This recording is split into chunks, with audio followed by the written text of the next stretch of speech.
अस्सलाम वालेकुम क्लास, उम्मीद है आप सब ठीक ठाक होंगे। अब बच्चों लास्ट लेक्चर में अभी तक हमने क्या देखा था कि हम किस तरह से एक डेटाबेस जो है वो सेटअप कर सकते हैं और माईएसक्यूएल डेटाबेस हम कैसे एक्सेस कर सकते हैं, और हमने क्यूरीज के थ्रू देखा कि हम किस तरह से इसमें राय जो है वो डेटा इंसर्ट कर सकते हैं या कैसे इसमें से डेटा जो है वो रीड कर सकते हैं। और आज हम देखेंगे कि हम इसी डेटाबेस को एक्सेस करने के लिए कैसे जो है वो एक पीएचपी जो कि सर्वर साइड लैंग्वेज है, हम इसको कैसे यूज़ कर सकते हैं और पीएचपी का सिंटैक्स क्या होगा, ये चीज़ें हम सारी देखेंगे। तो बच्चों सबसे पहले हम क्या करेंगे, यहाँ पे मैं एक न्यू फाइल क्रिएट करता हूँ और ये मेरे पास एक टेक्स्ट फाइल है, इसका नाम मैं लेट से कहता हूँ राइट। और बच्चों आपने कोई मेक श्योर करना है कि इसकी जो एक्सटेंशन है वो पीएचपी हो। ओके, तो मैं जैसे इसकी एक्सटेंशन चेंज करूंगा तो ये मेरे पास जो है वार्निंग देगा कि फाइल की एक्सटेंशन जो है वो चेंज होने जा रही है। अच्छा, यहाँ पे मैं आपको एक चीज़ दिखाता चला जाऊँ कि ये जो मुझे एक्सटेंशन नज़र आ रही है बाय डिफ़ॉल्ट आपको विंडोज़ में ये नज़र नहीं आती और आपको सिर्फ नाम नज़र आता है। तो लेट्स से मैं आपको थोड़ा करके दिखाता हूँ। आप लोग ये गलती करेंगे तो प्लीज़ मेक श्योर आप ये गलती ना करें। यहाँ से लेट्स मैं व्यू में जाता हूँ और बाय डिफ़ॉल्ट आपको जो है वो चीज़ें ऐसे नज़र आती हैं। ठीक है, तो लेट्स से मैं यहाँ पे जाके तो एक फ़ाइल क्रिएट करता हूँ और ये मेरे पास फाइल बन गई। ठीक है, तो आप इसका नाम लेट से अभी हम कहते हैं read.php। तो आप कहेंगे शायद ये php फाइल बन गई। अब देखें इन दोनों में आपको फ़र्क नज़र आ रहा है क्योंकि बच्चों ये अभी भी टेक्स्ट फाइल ही है, क्योंकि जो ये देखें अभी इसकी टाइप में बता रहा है टेक्स्ट डॉक्यूमेंट कि दिस इज़ टेक्स्ट डॉक्यूमेंट। अगर हम इसकी टाइप में जाएँ तो वो कह रहा है php फाइल, ये php फाइल है जबकि ये अभी भी एक टेक्स्ट फाइल है। क्योंकि आपने जो एक्सटेंशन है वो हाइड की हुई हैं, तो एक्सटेंशन इसकी अभी भी जो है वो .txt है। अगर आप इसकी प्रॉपर्टीज़ में भी जाएँ तो आपको नज़र आएगा कि ये देखें ये कह रहा है टेक्स्ट डॉक्यूमेंट है ये, और ये डेस्कटॉप पे पड़ी हुई है फला। तो अब आपको करना क्या है कि बच्चों आपने मेक श्योर करना कि आपको एक्सटेंशन नजर आ रही है। यहाँ पे जाएं और ये आप माई कंप्यूटर में चले जाएं, कहीं भी चले जाएं दिस पीसी में, और यहाँ से भी आप इसको जो है वो फाइल नेम एक्सटेंशन को शो कर सकते हैं। और यहाँ पे आप अगर आप आके देखें तो ये देखें आपको php.txt नज़र आ रहा है। दूसरी चीज़ जो है वो आप यहाँ पे जाएँ फाइल एक्सप्लोरर में और यहाँ से जाके आप जो है वो ऑलराइट यहाँ से जाके आप जो है वो व्यूज़ में जाएं और यहाँ से आपने इसको जो है वो चेक कर लेना। और दूसरी चीज़ हमारे पास ये है कि लेट से आप यहाँ पे लिखेंगे फोल्डर ऑप्शन और यहाँ पे आएगा फाइल एक्सप्लोरर ऑप्शन। ठीक है, और कुछ जो अगर आपके पास विंडोज 7 है या एक्सपी है तो फिर आपके पास यहाँ पे फोल्डर ऑप्शन ही नज़र आएगा, लेकिन विंडोज 10 में या 8.1 में आपको एक्सप्लोरर ऑप्शन नज़र आ सकते हैं। यहाँ पे व्यू में जाएँ और यहाँ पे आपको एक ऑप्शन नज़र आएगी, ये देखें hide extension for non file types. तो आपने इसको अनचेक रखना है। ठीक है, अनचेक रखेंगे तो ज़्यादा फिर ये एक्सटेंशन को हाइड नहीं करेगा। अब हम यहाँ पे आते हैं और यहाँ पे आके वापस जो है वो हम इसको जो है वो txt ख़त्म करते हैं और हम कहते हैं कि नहीं जी इसको php फाइल बना दो। अब जो php इसकी एक्सटेंशन बन गई है और इसका नाम जो है वो रीड है। एनी हाउ हम राइट में जाते हैं और इसको जो है वो ओपन विद कर लेते हैं लेट्स से नोटपैड। ऑलराइट, अब बच्चों सबसे पहले हमने क्या करना है, हमने इस डेटाबेस के साथ कनेक्ट होना और कनेक्ट करने के लिए हम यहाँ पे PHP का स्क्रिप्ट लिखेंगे। और PHP का स्क्रिप्ट लिखने के लिए जो सबसे आसान तरीका वो ये है कि आप लिखेंगे PHP और उसके बाद आप यहाँ पे ऐसे कर देंगे तो ये बच्चों PHP का जो है वो बेसिक सा प्रोग्राम बन जाएगा ऐसे। और ज़ाहिर अभी हमने इसमें कुछ भी नहीं किया। ठीक है, सिंपली बच्चों अगर आप लेट से हम प्रिंट करना चाह रहे हैं कुछ भी, तो प्रिंट करने के लिए आप लिख सकते हैं प्रिंट और इसमें जो है वो कुछ भी आप लिखते हैं लेट से this is my first PHP program and similarly we have another function with the name echo and you can also use this. Let से मैं कहता हूँ, अच्छा यहाँ पे आप जो है ना न्यू लाइन के लिए, क्योंकि ये ब्राउजर में आपको जो आउटपुट है वो नजर आएगी फिलहाल, तो आपने यहाँ पे जो है वो ब्रेक टैग यूज करना जो कि आप HTML में यूज करते आए हैं। तो यहाँ पे लेट से मैं कहता हूँ this is my second line in PHP। हम इसको सेव करते हैं और इसको रन करना सीखते हैं। बच्चों रन करने के लिए, क्योंकि ये सर्वर साइड लैंग्वेज है ये क्लाइंट साइड लैंग्वेज नहीं है, तो इसका सर्वर पे होना लाजमी है। तो आपने इसको कॉपी कर लेना है इस लाइन को और हम इसको कॉपी कर लेते हैं। आपने इसको रखना है बच्चों अपनी XAMPP वाली डायरेक्टरी में जाकर। तो C ड्राइव में आप जाएंगे, बाय डिफ़ॉल्ट जो है वो XAMPP यहाँ पे जो है इंस्टॉल होता है। यहाँ से आपने ढूंढना है htdocs में जाके तो आप यहाँ पे डायरेक्टली भी रख सकते हैं। जब भी आप 127.0.0.1 करेंगे तो बेसिकली आपको ये डायरेक्टरी एक्सेसिबल होगी। लेकिन जो है ना वो मैं चीज़ों को थोड़ा बेहतर इम्प्रूव करने के लिए और आसान रखने के लिए ताकि मुश्किल कन्फ्यूजन ना हो, मैं यहाँ पे एक और फोल्डर बना लेता हूँ। लेट से मैं कहता हूँ PHP और यहाँ पे जाके ना तो मैं अपनी इस फाइल को पेस्ट कर लेता हूँ। ठीक है, एटलीस्ट जो है वो आपकी फाइल इस htdocs वाली डायरेक्टरी में होनी चाहिए। यहाँ पे इससे आगे आप जहाँ मर्जी ले जाए नो प्रॉब्लम। क्योंकि इससे पीछे वाली किसी डायरेक्टरी को आप एक्सेस नहीं कर सकते, डायरेक्टली आप इस डायरेक्टरी को एक्सेस करेंगे। तो उसके बाद आगे आप जितना मर्जी चले जाएं। अब बच्चों मैं ब्राउज़र में जाऊँगा और यहाँ पे जाके मैं लिखूँगा लोकल होस्ट या 127.0.0.1 और उसके बाद मैं लिखूँगा PHP। ये बेसिकली मैं आगे फोल्डर में चला जाऊँगा और यहाँ पर मैं कर दूँगा write.php। तो जैसे ही आप देखें मैंने इस फाइल को रन किया तो ये मेरे पास आ गया, this is my first PHP program. ये हमने प्रिंट लाइन से किया था and this is second line in PHP, that's fine. और अभी हम वापस चलते हैं और यहाँ पे और इसी फाइल को मैं दोबारा से ओपन करता हूँ। अब हम देखते हैं कि हम वेरिएबल कैसे डिक्लेयर कर सकते हैं। तो वेरिएबल के लिए बच्चों हम लोग जो है वो $साइन यूज़ करते हैं, $साइन ABC। आपने कोई डेटा टाइप नहीं बतानी, सिंपली $साइन लगाना है और वेरिएबल का नाम लिखना है, उसमें आप कुछ भी रख सकते हैं। लेट्स मैंने 10 रखा और इसके बाद मैं कुछ लेट्स से इसी चीज़ को प्रिंट करवाना चाह रहा हूँ। फिलहाल इन दोनों लाइन्स को जो है वो मैं डिलीट कर रहा हूँ, ठीक है। और यहाँ पे आप लेट्स से वैल्यू को आई मीन स्ट्रिंग को वैल्यू को कंकैटिनेट करना चाह रहे हैं। तो मैं अगर लिखना चाह रहा हूँ कि वैल्यू ऑफ ABC इज़ 10, तो जैसे आप C++ में ऐसे कर देते हैं ना ABC, तो यहाँ पे बेसिकली हमने कैसे कंकैटिनेट करना है। तो सबसे आसान तरीका कि आप इसको ऐसे ही लिख दें। तो जब आप डॉलर लिखेंगे तो वो ऑटोमेटिकली समझ जाएगा कि ये जो है ना वो एक वेरिएबल है। दूसरा तरीका ये है कि लेट्स से मैं करता हूँ BR फॉर ब्रेक और मैं करता हूँ वैल्यू ऑफ ABC इज़, और यहाँ पे आप डॉट लगा के भी कंकैटिनेट कर सकते हैं, तो $ABC, ठीक है। तो दोनों तरीके जो हैं वो बिल्कुल ठीक हैं। अब हम इसको सेव करते हैं और वापस चलते हैं ब्राउज़र की तरफ और अब हम इस प्रोग्राम को रन करते हैं। तो आप देखें कि value of ABC is 10 and value of ABC is 10। तो आप with in string and with inside the string and outside the string दोनों तरह से जो वेरिएबल्स हैं उनको साथ में स्ट्रिंग के साथ कंकैटिनेट कर सकते हैं, नो प्रॉब्लम एट ऑल। और अब बच्चों हम एक्चुअली जो है ना ये बेसिकली एक बेसिक सा सिंटैक्स सा PHP का प्रिंट कैसे करना है और वेरिएबल कैसे डिक्लेयर करना, बस इतना काफ़ी है हम लोगों के लिए। अब बच्चों हमने सबसे पहले इस फाइल में आके क्या करना है, हमने अपनी उस डेटाबेस के साथ कनेक्ट होना है। कनेक्ट होने के लिए बच्चों हमारे पास एक बिल्ट इन फंक्शन है जिसका नाम है MySQLi और कनेक्ट। बच्चों जिसका पिछला वर्जन था वो MySQL_connect था, लेकिन जो लेटेस्ट है वो MySQLi_connect है। आप ट्राई कर लीजिएगा, अगर आपके पास PHP का कोई ऐसा वर्जन है जो दोनों को सपोर्ट करता है तो पॉसिबली आपका वो भी चल सकता है, लेकिन मैं आपको सजेस्ट करूंगा आप MySQLi_connect ही यूज़ कीजिएगा। बच्चों जिसका पहला पैरामीटर है वो एक्चुअली सर्वर है, जिस सर्वर पे आपका जो MySQL डेटाबेस पड़ी हुई है वो। तो आप यहाँ पे लोकल होस्ट लिख लें या अगेन वही चीज़ 127.0.0.1 लिख लें। और उसके बाद आपने जो है वो यहाँ पे इसको बताना है कि आपका यूज़र का नाम क्या है। तो यूज़र जो है वो बाय डिफ़ॉल्ट आपका रूट होगा और जो पासवर्ड है वो एक एम्प्टी स्ट्रिंग होगी। उसके बाद आप इसको डेटाबेस बताएंगे। तो डेटाबेस अगर आपको याद हो तो हमने उसका नाम ट्यूटोरियल रखा था, ओके। अब जो ये चीज़ है कि ये कैसे पता चलेगा आपको ये कि ये रूट है, ये हमेशा जब भी आप XAMPP यूज़ करेंगे बच्चों XAMPP की जगह आप लोग WAMP भी यूज़ कर सकते हैं, दोनों ही। तो जैसे मैंने XAMPP इंस्टॉल किया ना, आप लोग WAMP भी कर सकते हैं। WAMP थोड़ा पुराना है और XAMPP थोड़ा लेटेस्ट है। और बाय डिफ़ॉल्ट इसके अंदर एक यूज़र होता है रूट और ये इसका पासवर्ड नल होता है। आप उसमें नया यूज़र क्रिएट कर सकते हैं। मैं आपको थोड़ी देर बाद बता दूंगा कि आप कैसे यूज़र क्रिएट कर सकते हैं। वेल बच्चों ये जो MySQL फंक्शन है ये क्या जैसे ही ये चलेगा तो ये इस सर्वर पे इस डेटाबेस के साथ इस यूज़र और इस पासवर्ड के साथ कनेक्ट होने की कोशिश करेगा। I mean using this user name and using this password it will try to connect this database which is there on this server, okay. तो अब हमने क्या करना है, अब ये जो फंक्शन है ये आपको ट्रू या फॉल्स रिटर्न कर देगा। अगर तो ये सक्सेसफुली कनेक्ट हो गया तो ये ट्रू रिटर्न कर देगा, अदरवाइज ये आपको फॉल्स रिटर्न कर देगा। तो हम क्या करते हैं, हम कहते हैं डॉलर और लेट्स से status and this is equal to this. तो अब बेसिकली स्टेटस में हमारे पास ट्रू या फॉल्स आ जाएगा। तो हम कहते हैं if and dollar and status and double equal to true. अगर ये ट्रू है तो फिर जो है वो एको कर दो let's say connected to database and else echo unable to connect to database। तो अब हम इसको जो है वो सेव कर लेते हैं और यहाँ पे आके हम इसको दोबारा रन करते हैं और देखते हैं इसकी आउटपुट क्या आ रही है। और वो कह रहा है कनेक्टेड टू डेटाबेस, क्योंकि बच्चों हमने जो क्रेडेंशियल्स हैं वो बिल्कुल ठीक लिखे हैं। तो अभी हम लेट से इस रूट को जो है ना वो रू कर देते हैं। हम थोड़ा सा गलत करके देखते हैं कि ये भी कनेक्ट हो जाता है कि नहीं। तो वो कह रहा है वार्निंग आ गई है और वार्निंग कह रहा है कि एक्सेस डिनाइड फॉर यूज़र। वो कह रहा है ऐसा कोई यूज़र है ही नहीं, ये जो आपने यूज़र दिया है ना रू।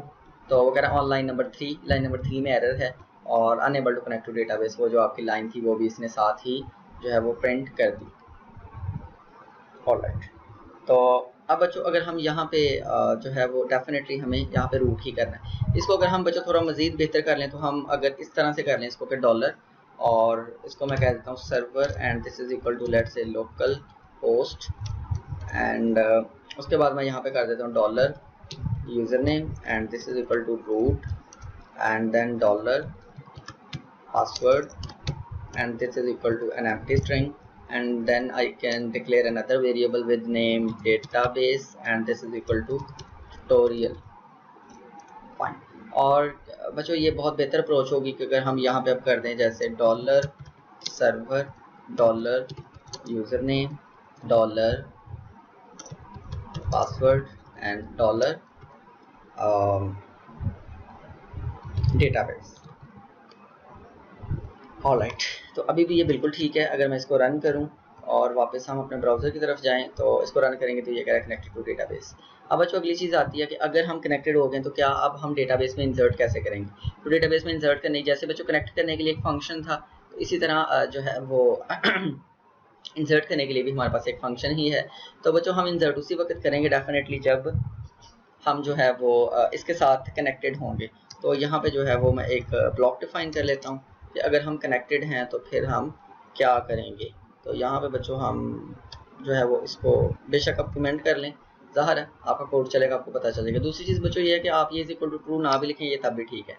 आपको पता है बच्चों जब भी कोई एक्सप्रेशन जो है वो सॉल्व होती है तो एंड पे ट्रू या फॉल्स ही जो है वो रिटर्न होता है। तो लेट्स से अगर यहाँ पे लिखा है ट्रू, इसका मतलब अगर स्टेटस में ट्रू आया और true is equal to true, ये बात बिल्कुल ठीक है, तो ट्रू फाइनली आ जाएगा। अगर इधर से फॉल्स आया ना तो false is equal to true, तो ये बात गलत है, तो फॉल्स ट्रू के इक्वल नहीं होता तो फॉल्स आ जाएगा। ठीक है, तो आप इसको ऐसे ही रहने दें, तो इसमें वैसे ही आपको स्टेटस में या ट्रू या फॉल्स पड़ा है तो ये ऐसे भी चल जाएगा, नो प्रॉब्लम एट ऑल। और अब हम बच्चों सीखते हैं कि हम कैसे जो है वो रिकॉर्ड कोई भी रिकॉर्ड इंसर्ट कर सकते हैं। तो हम सबसे पहले जो है वो यहाँ पे क्यूरी डिफाइन कर लेते हैं। तो मैं कहता हूँ डॉलर एंड लेट्स से query and this is equal to, आपने एक स्ट्रिंग में इसको जो है वो डिक्लेयर करना है। और मैं कहता हूँ जी इंसर्ट इनटू, टेबल का नाम हमारे पास जो है वो स्टूडेंट था, ओके, एंड वैल्यूज कॉलम्स के नेम लिखना जो है वो ऑप्शनल, आपको पता है तो मैं नहीं लिखूंगा। तो सबसे पहली वैल्यू जो है वो ऑटो इंक्रीमेंटेड है तो इसको मैं नल कर दूंगा। और दूसरा बच्चों आपने इस चीज़ को मेक श्योर करना है कि ये सिंगल कोट में आपकी वैल्यूज लिखी हो। तो लेट्स से जो नेम है उसमें हम कह देते हैं लेट्स से आदिल अफसर, एंड आगे बाड़ी जो है वो यूज़र नेम किया तो मैं कहता हूँ adil@yahoo.com, एंड नेक्स्ट जो है वो पासवर्ड है तो आदिल एंड 1 2 3 4 5 6। ये हमारे पास जो है वो बच्चों हमने क्यूरी लिख ली है। अब हमने इस क्यूरी को एग्जीक्यूट करना है। तो बच्चों एग्जीक्यूट करने के लिए जो आपके पास कमांड जो फंक्शन है वो है mysqli क्यूरी। तो इस फंक्शन को आप ये क्यूरी पास कर देंगे तो ये क्या करेगा, इस क्यूरी को एग्जीक्यूट कर देगा। लेकिन इसके साथ बच्चों आपने जो है वो जो आपका स्टेटस वेरिएबल है वो भी आपने इसको जरूर पास करना है। ठीक है, तो पहला पैरामीटर जो है वो स्टेटस हो जाएगा ताकि इसको पता चल जाए, ये शोर कर ले कि हम कनेक्टेड हैं। ज़ाहिर इसमें ट्रू होगा तो ये चलेगा। तो ये इसमें यहाँ पे ट्रू होगा तो इसका मतलब ये कनेक्टेड है, तो फिर ये क्यूरी एग्जीक्यूट हो जाएगी। अगेन बच्चों अगर तो ये क्यूरी सक्सेसफुली जो है वो आपकी एग्जीक्यूट हो गई तो आपको ट्रू रिटर्न कर देगा, अदरवाइज ये आपको फॉल्स रिटर्न कर देगा। तो लेट्स से मैं कहता हूँ result is equal to this. ठीक है, और यहाँ पे आके हम अगेन कर देते हैं कि इफ डॉलर रिजल्ट, तो यहाँ पे हम कहते हैं echo and record is inserted into database, sorry for mistyping, record is inserted into database, and else I can print there is problem in insertion of record। Fine, अब बच्चों मैं इसको जो है वो सेव कर लेता हूँ और वापस आके देखें यही मेरे पास वो राइट PHP है। तो इसको मैं अगर एंटर करता हूँ तो वो कहता है record is inserted into database. अब हम इस डेटाबेस में आके देखते हैं कि आप वाकई वो रिकॉर्ड आया कि नहीं आया। तो अब बच्चों अगर आप यहाँ पे देखें तो R3 इसको ID असाइन होगी जो कि ऑटो इंक्रीमेंटेड ऑटोमेटिक है, तो आदिल अफजल एंड adil@yahoo.com। तो बच्चों इसका मतलब हमें जो है वो यहाँ से रीड करना आ गया कि हम कैसे जो है वो सॉरी राइट करना आ गया कि हम कैसे डेटाबेस में राइट जो है वो कर सकते हैं। ठीक, तो अभी लेट से आप कुछ और करना चाह रहे हैं, लेट से मैं कहता हूँ यहाँ पे जो है ना वो मेरे पास जो है वो नेक्स्ट है हरम Fatima and email ID is हरम एंड पासवर्ड इज लेट से फातिमा 123456। मैं इसको सेव करता हूँ। ओके, अगर बच्चों अभी देखिए तो इस नाम का कोई भी रिकॉर्ड हमारे पास यहाँ पे एग्जिस्ट नहीं कर रहा, और जैसे मैं इस फाइल को जो है वो रन करूँगा और इसका रिकॉर्ड इज इंसर्टेड और यहाँ पे आऊँगा तो आप देखेंगे यहाँ पे वो रिकॉर्ड जो है वो डेटाबेस में इंसर्ट हो चुका है। नेक्स्ट बच्चों हमने सीखना है कि हम जो है वो रिकॉर्ड जो है वो रीड कैसे कर सकते हैं। तो रीड करने के लिए भी हमने ज़ाहिर है यही सारा काम करना है। अगर आपको याद हो तो हमने एक अलग फाइल भी बनाई हुई है रीड करने के लिए, तो बेहतर है कि हम वहीं पे जाके उसी फाइल में कुछ चेंजेस जो हैं वो इम्प्लीमेंट करते हैं। ठीक है, और ये बच्चों हमारी वो फाइल है और डेफिनेटली इस फाइल को भी उधर ही होना चाहिए। इसको मैं सेव कर लेता हूँ ऑन द सेम लोकेशन। इसको कट करते हैं और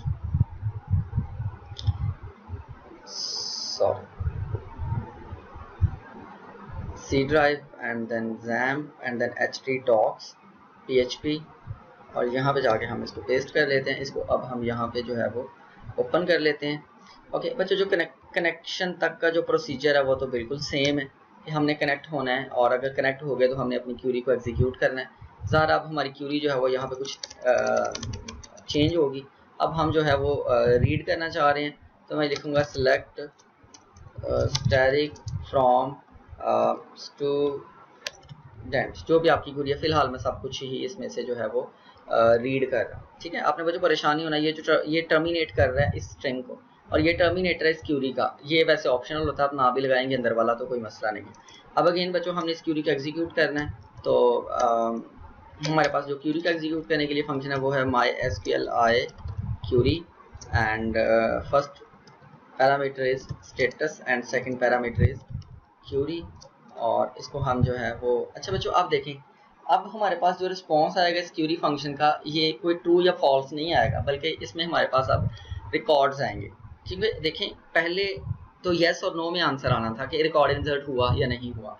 अब सिलेक्ट हुए हैं तो ये आंसर नहीं आ सकता कि सिलेक्ट हो गए या नहीं हो गए, या रीड हो गया या नहीं हो गया। सारा हमें डेटा चाहिए कि रीड हो गया तो वो डेटा चाहिए, तो वो आपको रिटर्न भी डेटा ही करेगा। तो यहाँ पे लेट से मैं कहता हूँ dollar and result is equal to this. अब बच्चों हमने इसमें से जो है वो लेट से ये जितने भी हमारे पास रिकॉर्ड्स आए हैं, अब हमने इनको देखना है कि हमारे पास कौन कौन से रिकॉर्ड आए हैं। तो हम क्या करते हैं कि सबसे पहले जो है वो एक यहाँ पे एक लूप लगाते हैं जो कि इसमें से सारे रिकॉर्ड्स को फैच करेगा। तो ये हमारे पास वाइल लूप आ जाएगा। ठीक है, यहाँ पे मैं एक कमेंट कर देता हूँ कि एंड ऑफ वाइल लूप। यहाँ पे बच्चों लेट से हम जो है ना वो 1 बाय 1 इसमें से रिकॉर्ड फैच करेंगे। तो जो 1 बाय 1 रिकॉर्ड है उसको लेट से मैं कह देता हूँ dollar and record, and this is equal to बच्चों एक और फंक्शन है mysqli fetch associations, और आपने इतना ही लिखना है fetch assoc। ठीक है, आप इसको fetch array भी कर सकते हैं, ये भी फंक्शन है। ठीक है, लेकिन फिलहाल मैं ये यूज़ कर रहा हूँ। यहाँ पे आपने इसको पास कर देना है जिसके पास आपके पास जिस वेरिएबल में आपके पास सारा रिजल्ट है। तो इसका नाम कोइंसिडेंटली रिजल्ट हमने रख दिया, तो ये आ जाएगा। अब बच्चों ये जो रिकॉर्ड है इसमें आपका जो है वो सबसे पहला रिकॉर्ड आएगा, फिर अगली दफ़ा लूप चलेगा, फिर दूसरा रिकॉर्ड आएगा, फिर तो जब तक आपको रिकॉर्ड्स मिलते जाएंगे ना ये लूप चलता जाएगा। जैसे ही रिकॉर्ड खत्म हो जाएंगे तो ये लूप भी ऑटोमेटिकली जो है वो टर्मिनेट हो जाएगा। ओके, अब जो हमें पता है कि जो इसमें डेटा पड़ा हुआ है ना वो लेट से हम उसको प्रिंट करवाना चाह रहे हैं, तो मैं कहता हूँ फिलहाल के एको, और लेट से मैं कहता हूँ ID एंड ID, देन उसके बाद जो है वो मैं लेट से यहाँ पे आता हूँ और यहाँ पे करता हूँ डॉलर रिकॉर्ड। तो ये पूरा का पूरा रिकॉर्ड है, इसमें से हमने कौन सी वाली फील्ड गेट करनी है, ID वाली। ठीक है, तो यहाँ पे जो है वो लेट से मैं एक ब्रेक भी लगा लेता हूँ। ठीक है, ब्रेक लाइन, आप ये भी लगाना चाहें तो वेल एंड गुड। तो ये आपको ID मिल जाएगी। कॉपी करता हूँ और पेस्ट करता हूँ, फिर पेस्ट करता हूँ, फिर पेस्ट करता हूँ। दूसरा जो हमारे पास कॉलम था वो था नेम, जो तीसरा कॉलम था वो था हमारे पास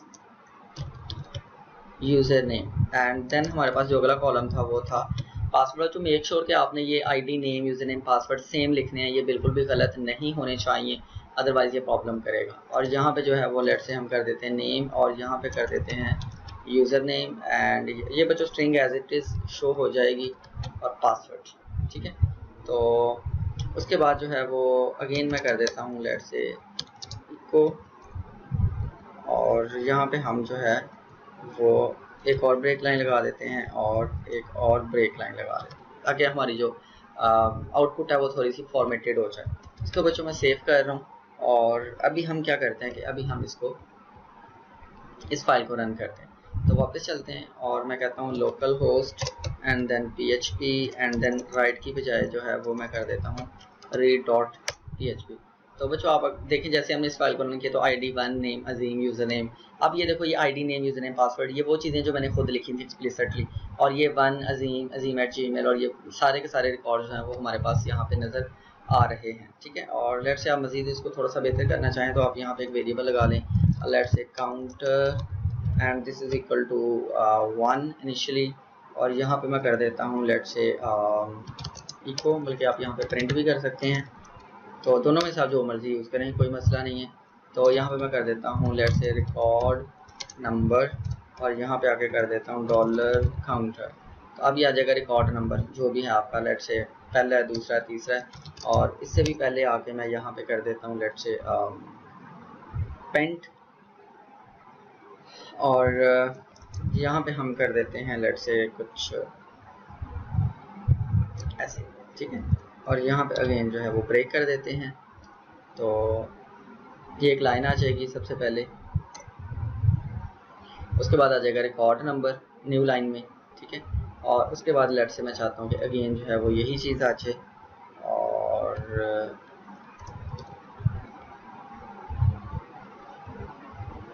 यहाँ पे भी जो है वो ब्रेक आना चाहिए, और उसके बाद सारी बात है ये सारी चीज़ें आ जाएंगी, और यहाँ पे जो है वो हम लेट्स से